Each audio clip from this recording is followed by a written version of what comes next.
Tervetuloa Microsoftin kaikki linjoilla olijat ja koetetaan tänään ihmetellä vähän, mitä salasanattomuus tarkoittaa konkreettisesti AD- ja Entra-ID-organisaatioissa. Tuosta lyhyesti kuka täällä höpisee, eli Matias Haapaniemi Above IT:llä konsiklieri, eli hienotermityskonsultille. Mä oon värkännyt Microsoftin pilvipalveluteknologioita viimeiset 7 vuotta ja puhtaasti erikoistunut päätelaitehallinta ja tietoturvaa. Ollaan Microsoft-kumppani, vaatii läjäisen sertifikaatteja, niin semmoinen läjällinen niitä löytyy. Ja mä sitten kuulun esimerkiksi Customer Connection Programiin, missä Microsoftin tuotekehitystiimit esittelee uusia uudistuksia NDN-alaisesti, niin mä koitan sillä vuorovaikuttaa, että asiat toimii myös Suomen PK-sektorilla, eikä pelkästään 20 000 käyttäjän organisaatiossa, kuten Microsoft joskus luulee kaikkien olevan. Mutta hypätään tässä vaiheessa itse agendaan. Eli tuossa on vähän, mistä mä aion puhua, mutta mä ekana näytän teille suoraan live-demon, mitä me konkreettisesti ollaan täällä miettimässä. Eli Windows Hellohan ei ole kauhean harvinainen enää. Mä uskallan väittää, että merkittävää Suomen IT-organisaatiossa käyttää Windows Hellota. Päästään koneelle ilman salasanaa ja meille toimii SSO kaikki. Eli simple as that. Tämä ei ole kauhean uudistus tai mikään yllätys, tämä toimii näin. Mutta mistä mä oon puhumassa, niin miten me päästään tähän pisteeseen asti, mutta käyttäjä tietää salasanansa. Eli miten käyttäjälle saadaan Windows Hello käyttöön tai vastaava ilman, että käyttäjä tietää salasanansa. Tämä on se mun juttuni. Niin, hypätään suoraan aiheeseen, eli ekana miksi salasanoista halutaan eroon. Eli phishing ja adversary in the middle -hyökkäykset on liian yleisiä. No ei ole yleisin hyökkäysvektori nykyaikana tilastollisesti, vaan haavoittuvuudet, ja haavoittuvuudet tulee kasvamaan edellä mainitun puheen perusteella ainakin, ja tilastollisesti toki myös nähden. Mutta silti me ei saada unohtaa kalastelua ja adversary in the middle -hyökkäyksiä. Eli puhtaasti, että käyttää saa kalastelulinkin avaisyöttää tunnukset ja MFAan sinne, niin se on huomattava ongelma nykypäivänä. Puhtaasti myös se, että salasanojen uudelleenkäyttö, eli credential stuffing -hyökkäykset, koetetaan vuotanut salasanalista, kokeillaan kirjautua sille tenanttia kaikkialle, ne on liian yleisiä. Ja puhtaasti salasanat kuormittaa meidän service-deskiä tai helpparia. Tässä alhaalla on vähän provokatiivinen lause, eli phishing resistant authenticaatio on uusi perusta, pelkkä MFA ei enää riitä. Eli adversary in the middle -hyökkäykset ei ohita MFAta, mutta ne pystyy promptaamaan käyttäjän MFA ja hyödyntämään sitä MFA-autentikoitunutta tokenia.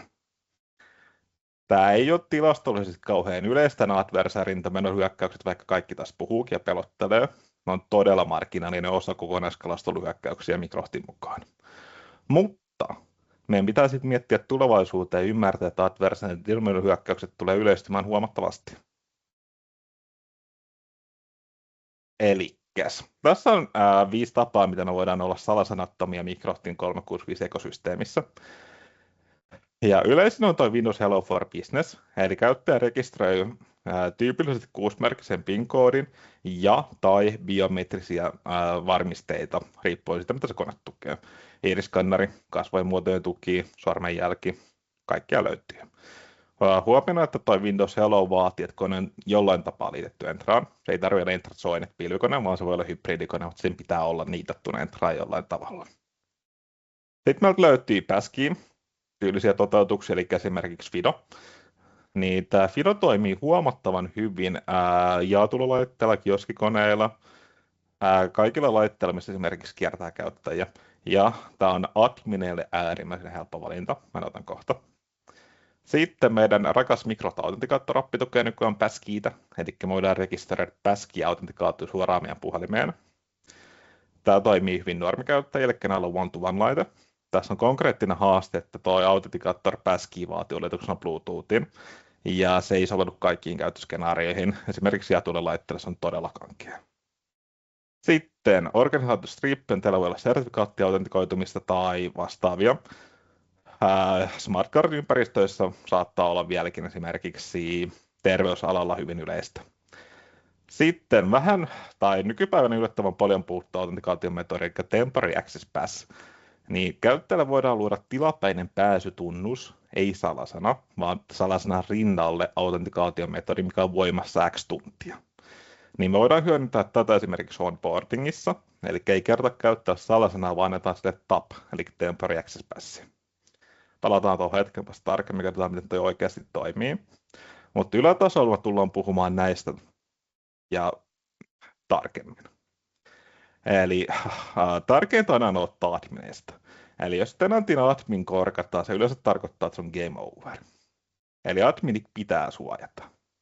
Tähän löytyy paveja ja kaikkea muut hauskaa, miten me voidaan suojata admineita ilman salasanattomuutta tai phishing resistant MFAta, mutta ne ei ole kauhean yleisiä. Ne saattaa olla käytössä suurissa organisaatioissa, mutta Suomi on täynnä pieniä organisaatiot, missä ei ole kuullut termiä Privileged Access Workstation, eli PAVI. Niin ihan live-demona, miten admin-tunnuksella voi esimerkiksi toimia tämä FIDO2 token. Käyttäjä seikkailee Microsoft 365 tai Entra ID-kirjautumiseen, syöttää sen sähköpostiinsa.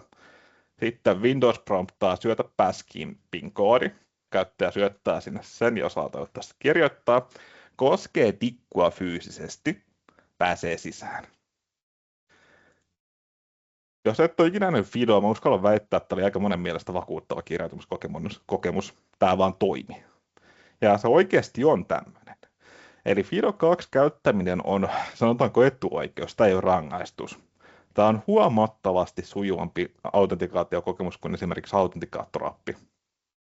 Eli se, että mä sanon, hankkikaa admineille MFA tuohon Fido 2 tokenit, niin tämä ei ole mitenkään negatiivinen käyttökokemus juuri missään tilanteessa, vaan tämä on äärimmäisen helppoa ja tietoturvallista. Eli admineille voi yksinkertaisuudessa hankkia Fido 2 avointa pakottaa niiden käyttämisen. Joo, siellä tulee varmasti skenaario, että ne voi kirjautua Fidolla. Joku palvelin kirjautuminen RTP läpi ja vastaavasti ei voi toimia Fido. Tehän Exclude ei ole kauhean iso juttu. Mutta se, että otetaan Fido ja vaaditaan sen, sillä pääsee hyvin pitkälle tätä salasanattomuutta admin-tunnuksella. Ja tuossa on vaatimuslista admin-tunnukselle, joka pitäisi olla kaikista näytteissä kunnossa. Eli mä vieläkin näen, että norman käyttäjätunnuksilla, millä mennään Outlookiin, niin siinä on admin-tunnukset. Ei hyvä. Eli tenantissa pitää olla aina erillinen admin-tunnus. Sitä ei saa käyttää normaalikäytössä missään, ei Teamsia, ei sähköpostia. Ja koska on usein admin-tunnus, se voi olla salasanoton alusta asti. Ja vahva suositus tuohon Fido 2, ihan vaan sen takia, että se on huomattavan helppo ja hyvin toimiva järjestelmä. Ja noita Fido-avaimia, itse asiassa voin vilauttaa täältä fyysisen avaimen, miltä se näyttää. Eli näyttää USB-tikulta. Näitä löytyy eri portteihin, eri kokoisia, eri mallisia ja niin poispäin. Niin näitä kannattaa kohdella kuin kotiavaimina. Eli useampi Fido-tikku per admini. Yksi voi olla koneessa aina kiinni, yksi voi olla avainnipussa, kolmas voi olla jemmassa. Mutta miettikää niitä oikeasti kotiavaimina. Eli jos hankitte yhden tikun ja se menee poikki, niin kyllä ei ole hauskaa. Ja nämä saa olla koneessa kiinni aina. Tämä koko Fido 2 tikku on suunniteltu siihen, että se saa olla koneessa, koska näissä on aina kapasitiivinen nappi tuossa perässä. Eli tämä avainta pitää fyysisesti koskea, että tämä toimii. Eli hakkeri ei voi etänä käyttää Fido 2 avainta, koska siihen tikkuun pitää koskea fyysisesti. Break-glass-tunnukset pitää olla tenantissa.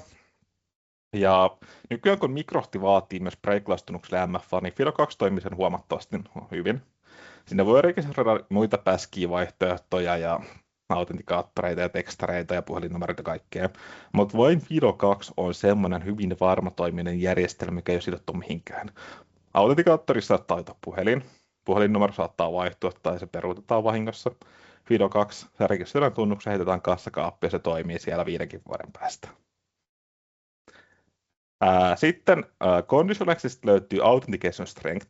Me voidaan vaatia tietyn vahvuista MFAta, kun joku kirjautuu tenanttiin. Niin me voidaan kohdistaa adminille Conditional Accessille tosi helposti kovempia vaatimuksia kuin normaalikäyttäjille. Eli se on vaan next, kun me luodaan Conditional Access, mikä vaatii, että siellä on phishing resistant MFA.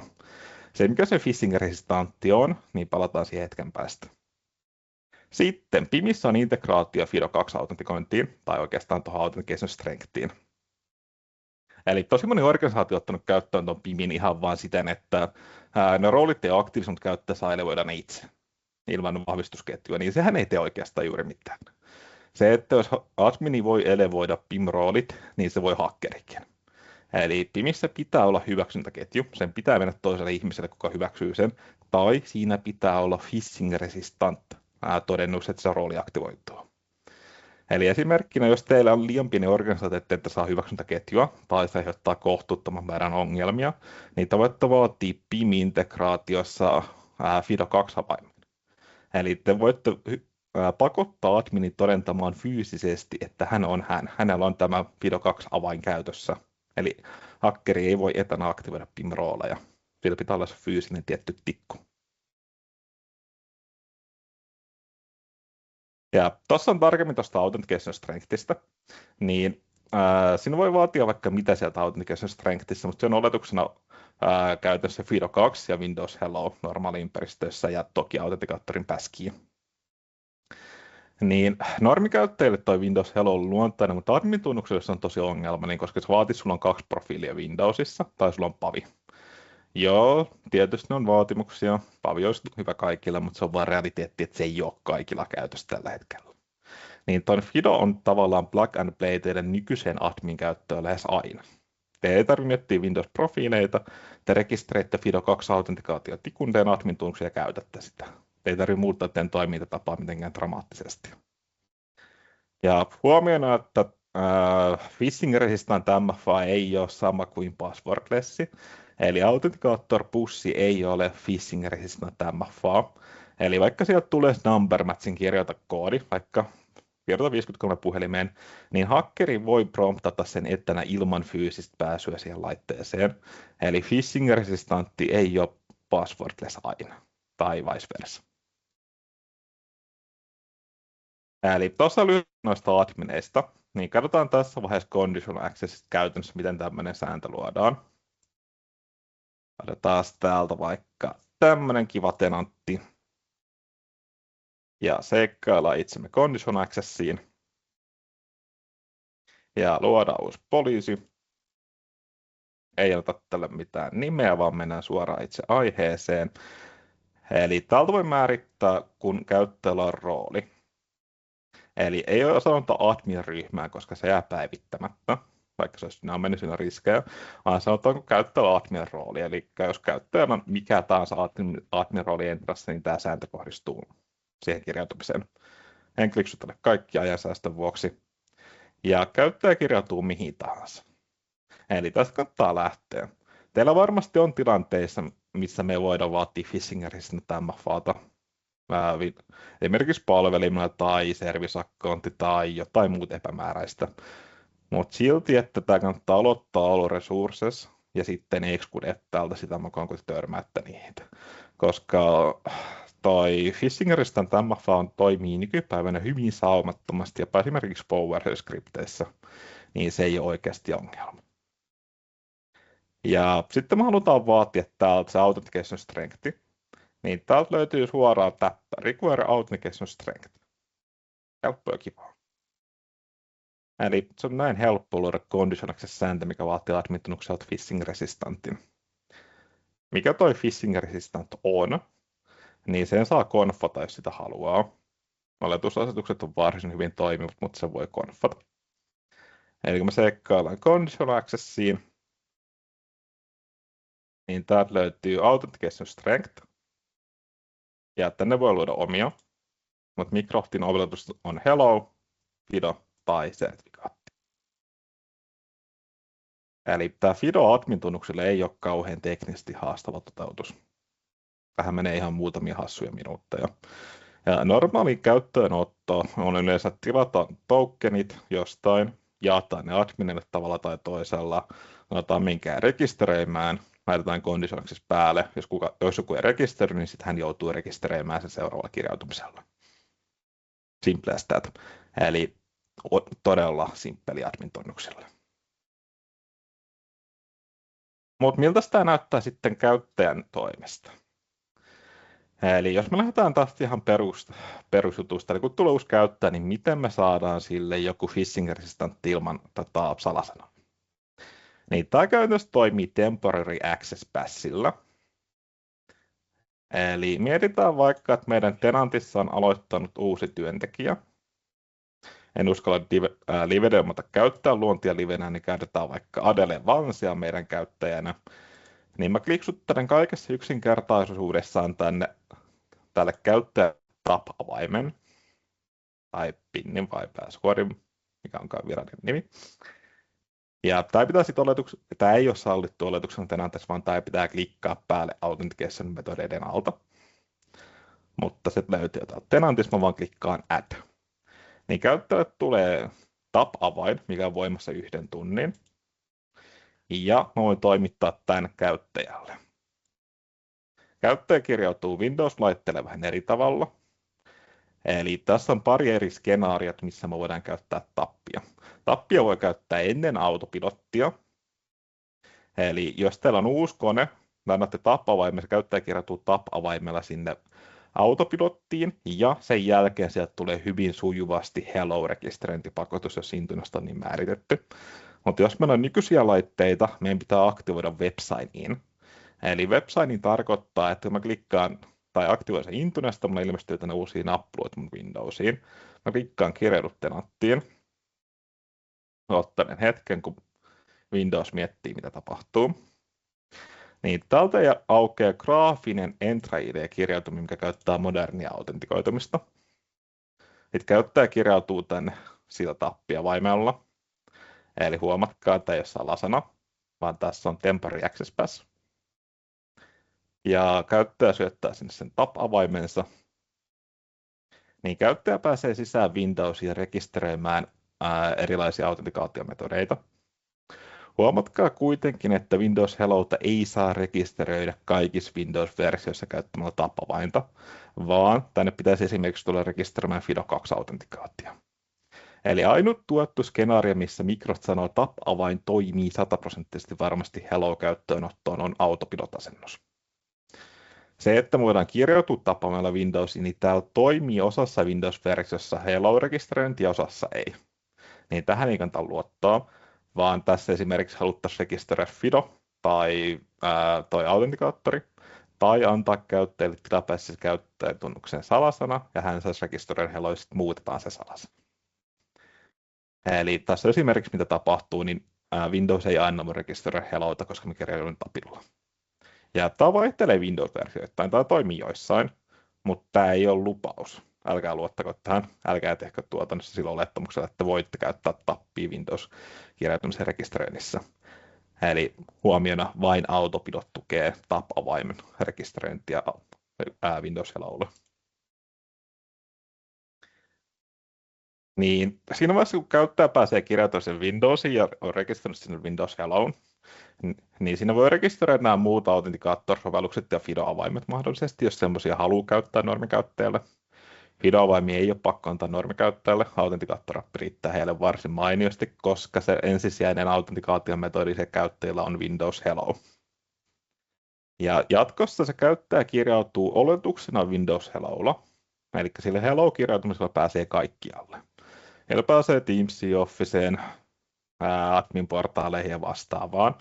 Ja se autentikaattori on enemmänkin fallback, eli jos käyttää haluaa vaikka muuttaa tietoturva-asetuksia käyttäjätunnukselle, muuttaa salasanaa tai vetää SSPRn tai jotain vastaavia jostain muista syistä, niin siellä on fallbackina se autentikaattori, missä on passkey-rekisteröinti. Huomiona toi tappi on MFA-tasoinen, eli Microsoft luokittelee, että on MFA-kirjautuminen, kun käyttää tappia, mutta se ei ole phishing resistant. Koska tämä ei ole phishing resistantti, niin tässä kannattaa käyttää tätä hyvin rajatuskäytöissä, eli vain siirtymävaiheessa. Ja täällä kannattaa olla hyvin pieni voimassaoloaika, eli tänne ei kannata sanoa, että käytät tätä tappia 2 päivää sitten, vaan heti ensimmäisen kirjautumisen jälkeen otetaan pois tapista. Ja toi salasanoton arki normaali käyttäjälle näyttää siltä, että työntekijä kirjautuu Windows Hello for Businesselle sisäänlaitteeseen. Se, mitä se kirjautuu sinne, niin PIN-koodilla tai biometrisellä, ja se biometrinen riippuu sitten laitteen fyysisistä ominaisuuksista, eli sormenjälki, kasvot, iiris, kaikkia näkee nykypäivänä. Ja toi Windows Hello for Business on MFA, Multifactor Authentication. Eli MFAhan ei tarkoita, että käyttäjä kirjautuu autentikaattorilla tai tekee jotain spesifiä.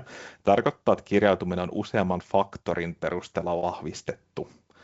Eli toi Hello on laitekohtainen, se ei ole salasana, se toimii vain sillä yhdellä laitteella se pinni. Niin se on jotain, minkä käyttäjä tietää, ja se laite on jotain, mitä käyttäjällä on. Eli siinä on kaksi faktoria, jos käyttäjä kirjautuu PIN-koodilla. Ja jos käyttäjä kirjautuu sillä hellolla, niin se laite on yksi faktori, ja käyttää vaikka sormenjälkeä, niin se on jotain, mitä käyttäjä on. Eli siinäkin on kaksi faktoria, jos kirjautuu biometrisesti. Sitten, jos syystä tai toisesta, niin me joudutaan käyttämään autentikaattorappia, eli se sovellus tai juttu ei toimi hellolla, niin meillä on se autentikaattorin fallbackinä. Sitten, jos meillä on jaettuja koneita tai kioskikoneita tai vastaavaa, me voidaan käyttää FIDOa. Eli Windows Hello ei ole suunnattu jaetulle koneelle sit ollenkaan. Jotkut käyttää sitä, mutta se käyttökokemus on mun mielestä ihan hirvittävä, ja sinne liittyy liian paljon ylläpidosta taakkaa. Niin FIDO on hyvin toimiva vaihtoehto esimerkiksi jaetulle koneelle. Eli otetaan täältä yksi demokone. Eli FIDO-tikun voi sallia Windows-kirjautumiseen. Eli jos se nyt sallii Intunesta, niin tänne ilmestyy FIDO 2-tikku. Käyttäjä lyö tikun kiinni, me sallii vedemattua, koska tämä on virtuaalikone. Niin käyttäjä lyö tikun kiinni, syöttää pinniä ja koskettaa, sitten se kirjautuu sisään. Eli käyttäjä ei tarvitse kirjoittaa käyttäjätunnusta. Tikku kiinni, PIN-koodi, koskettaa, sitten se on sisään. Eli tämä on huomattavan hyvin toimiva kirjautuminen esimerkiksi varastoympäristöissä tai jaetuissa aspakoneissa tai vastaavissa. Tässä on ainut ongelmana se, että tässä ei saa valita, mitä käyttäjätunnusta käyttää. Eli tämä Windows FIDO 2 kirjautuminen käyttää sitä käyttäjätunnusta, mikä on viimeksi rekisteröity siihen FIDO-tikkuun. Eli esimerkiksi normaali admin-tunnukselta saattaa te rekisteröitte eka FIDOn teidän omaan normitunnukseen ja sen jälkeen te rekisteröitte admin-tunnukselle. Niin tämä Windows-kirjautuminen kirjaa teille aina adminia sisään. Se on vielä plussa tai miinus, mutta sitä ei saa valita. Se on se viimeksi lisätty tunnus. Mutta tämä toimii tosi hyvin, tämä FIDO 2-kirjautuminen Windowsissa oikeasti. Ja tätä ei tarvitse valita. Jos sulla on FIDO sallittuna ja sulla on FIDO kiinni koneessa, Windows-kirjautuminen defaulttaa tähän.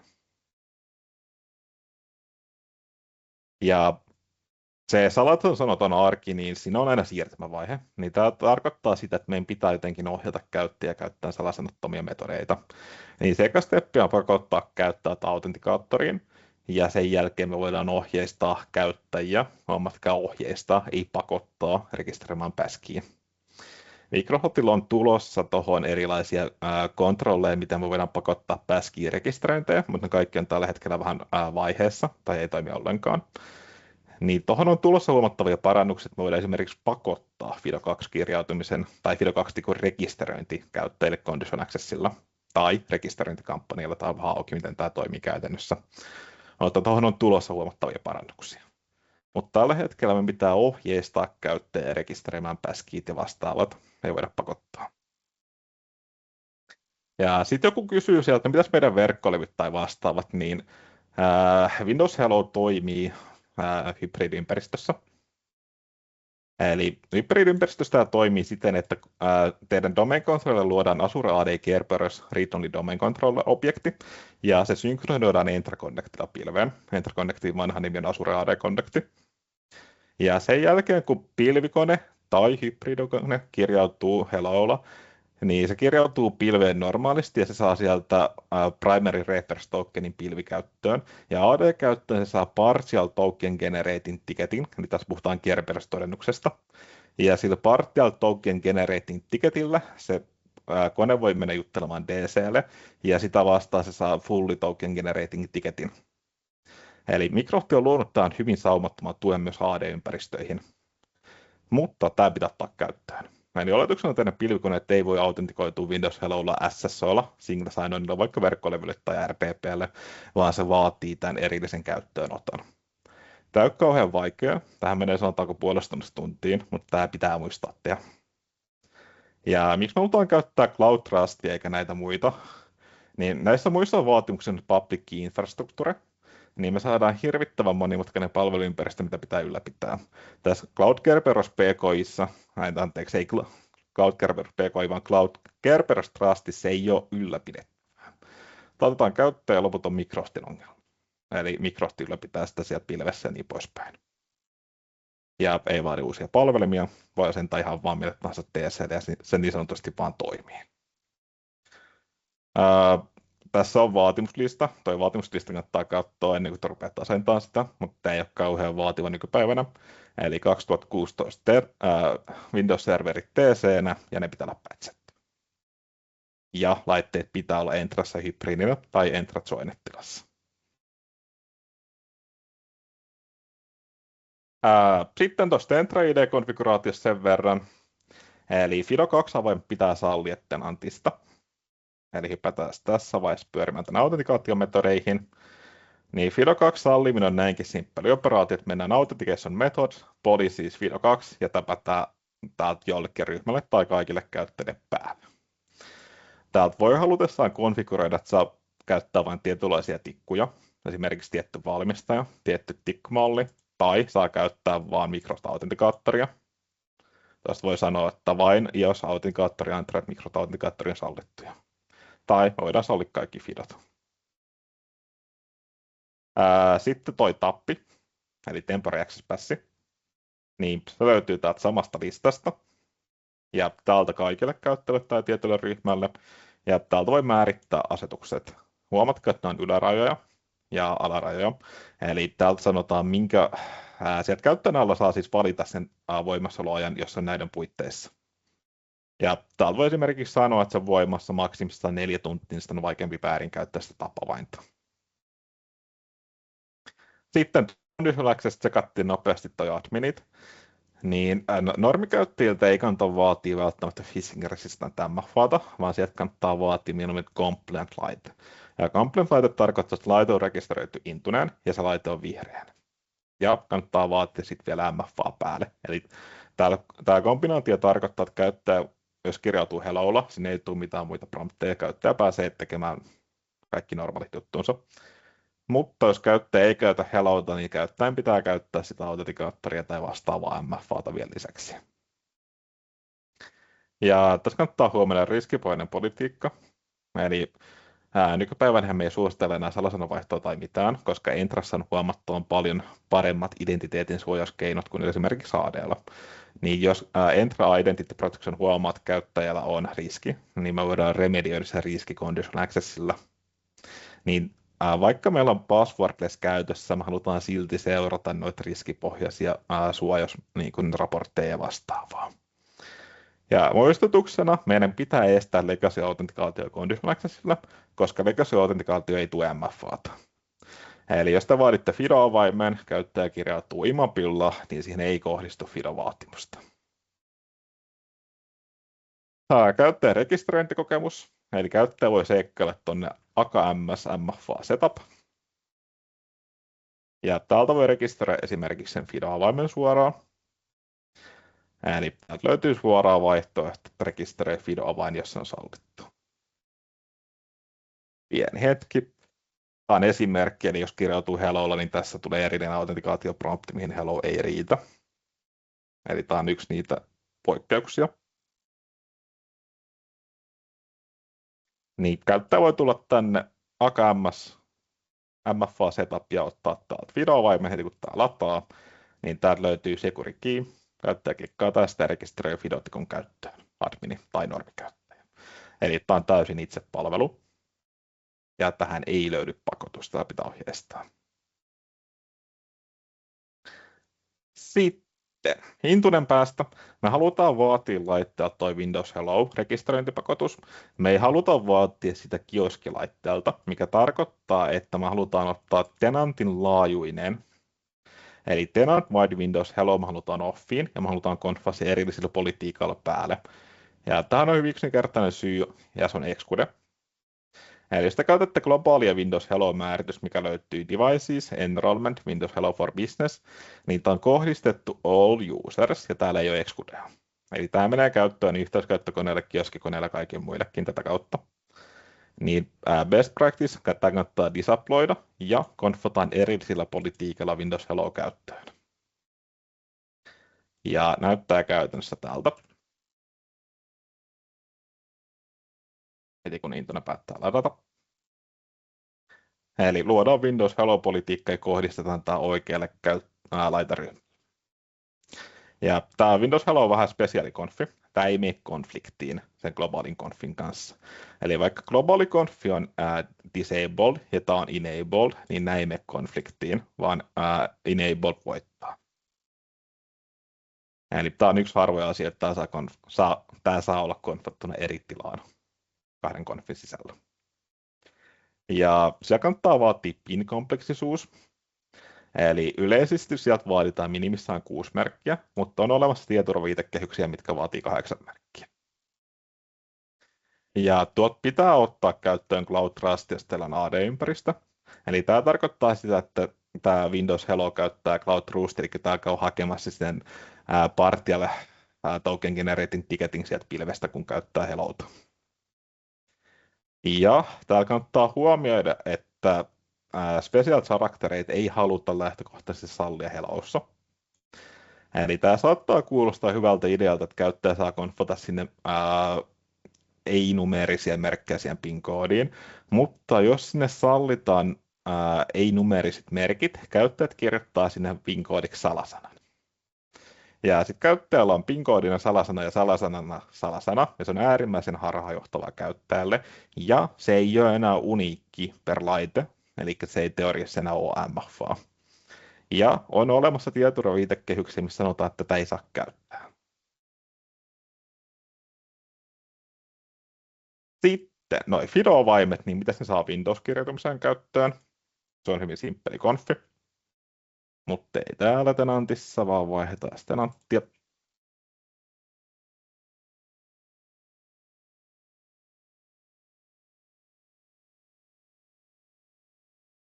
Heti kun mun Intune taas lataa. On ollut hirveästi tänään demo-efektejä, että mikä ei toimi ja kaikki on hidasta.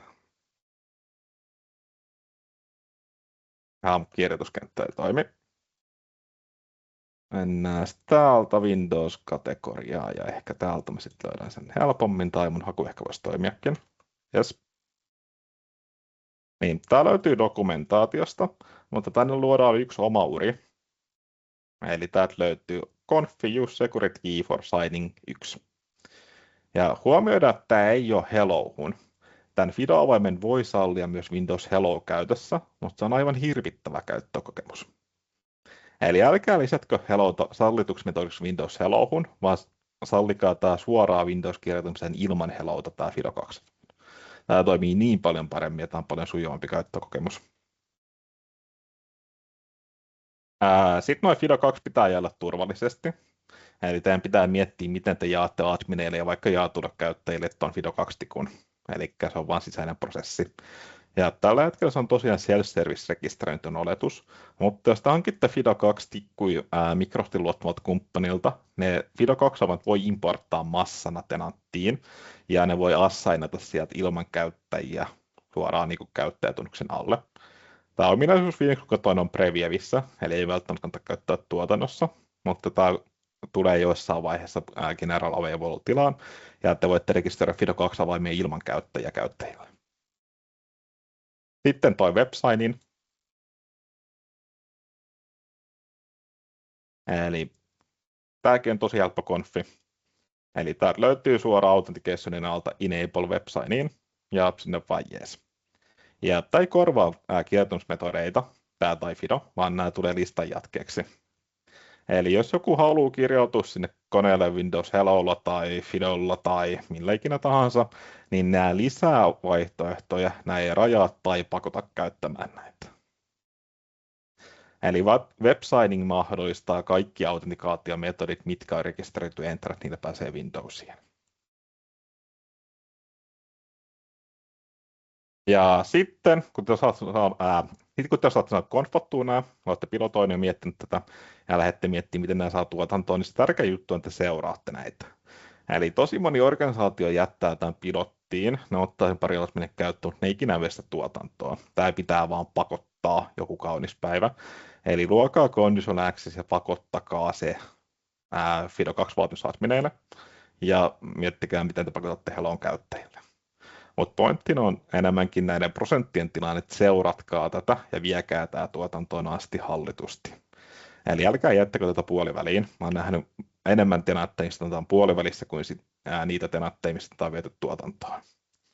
Ja yhtenä käytännön vinkkinä on, että esimerkiksi jos täällä on käytössä Sentineli, niin Sentinelissä lukee käytetty MFA-metodi. Eli hypätään Sentineliin pikaisesti. Eli kun täältä katsoo kirjautumiset ja ottaa sieltä, missä MFA on käytetty, niin täältä voi esimerkiksi laskea, millä autentikaation metodilla tenaatti on keskimäärin kirjauduttu. Niin täältä voi kartoittaa nykytilanteen tosi helposti. Tämä on vähän tylsä esimerkki, kun mulla on käytetty vain autentikaattorappia. Ja sitten kun tekee vähän kustot-aikaa, niin täällä näkee kirjautumisesta suoraan, että millä autentikaation metodilla se kyseinen käyttö on kirjautunut. Niin täältä voi esimerkiksi filttoida suoraan admin-tuossa katsoa, että kaikki ottanut Fidon käyttöön. Jos ei, niin voi ohjeistaa, että hei, otas Fido käyttöön, huomenna tulee vaatimus.